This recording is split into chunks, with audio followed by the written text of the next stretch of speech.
ഈ വീഡിയോയിൽ നമുക്ക് സ്കാൻ മൈ ഇൻവോയ്സ് ഉപയോഗിച്ച് എങ്ങനെയാണ് ഇൻവോയ്സുകൾ ടാലിയിലേക്ക് അപ്ലോഡ് ചെയ്യുന്നത് എന്ന് നോക്കാം. ഇതിനായി ഗേറ്റ്വേ ഓഫ് ടാലി സ്ക്രീനിലെ വലതുവശത്ത് കാണുന്ന അപ്ലോഡ് ഇൻവോയ്സ് എന്ന ഓപ്ഷനിൽ ക്ലിക്ക് ചെയ്യുക. തുടർന്ന് scan my invoice menu open ആവുന്നതാണ്. ഇതിൽ അപ്ലോഡ് ഇൻവോയ്സ് എന്ന ഓപ്ഷൻ ക്ലിക്ക് ചെയ്യുക. ഇപ്പോൾ ഇൻവോയ്സ് അപ്ലോഡ് ചെയ്യാനുള്ള പേജ് ഓപ്പണായി വരും. ഇവിടെ നമ്മൾ അപ്ലോഡ് ചെയ്യാൻ ഉദ്ദേശിക്കുന്ന ഇൻവോയ്സിൻ്റെ പാത്ത് സെലക്ട് ചെയ്ത് കൊടുക്കണം. ശ്രദ്ധിക്കുക, ഇവിടെ നമുക്ക് ഒന്നിലധികം ഇൻവോയ്സുകൾ ഒരേ സമയം ആഡ് ചെയ്യാം. അതിനായി അപ്ലോഡ് ചെയ്യാൻ ഉദ്ദേശിക്കുന്ന എല്ലാ ഇൻവോയ്സുകളുടെയും പാത്ത് സെലക്ട് ചെയ്ത് നൽകിയാൽ മതി. ഞാനിപ്പോൾ എനിക്ക് അപ്ലോഡ് ചെയ്യാനുള്ള ഇൻവോയ്സുകളുടെ പാത്ത് സെലക്ട് ചെയ്ത് കൊടുക്കുന്നു.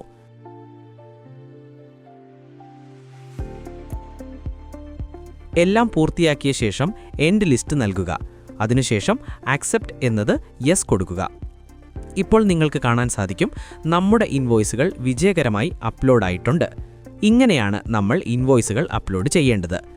ഇൻവോയ്സുകൾ അപ്ലോഡ് ചെയ്തു കഴിഞ്ഞാൽ ഗേറ്റ്വേ ഓഫ് ടാലി സ്ക്രീനിലേക്ക് തിരികെ വരിക. ഇവിടെ നമ്മൾ അപ്ലോഡ് ചെയ്ത ഇൻവോയ്സുകളുടെ റിവ്യൂ സ്റ്റാറ്റസ് അൺഇമ്പോർട്ടഡ് ഇൻവോയ്സസ് എന്ന ഓപ്ഷനിലാണ് കാണാൻ സാധിക്കുക.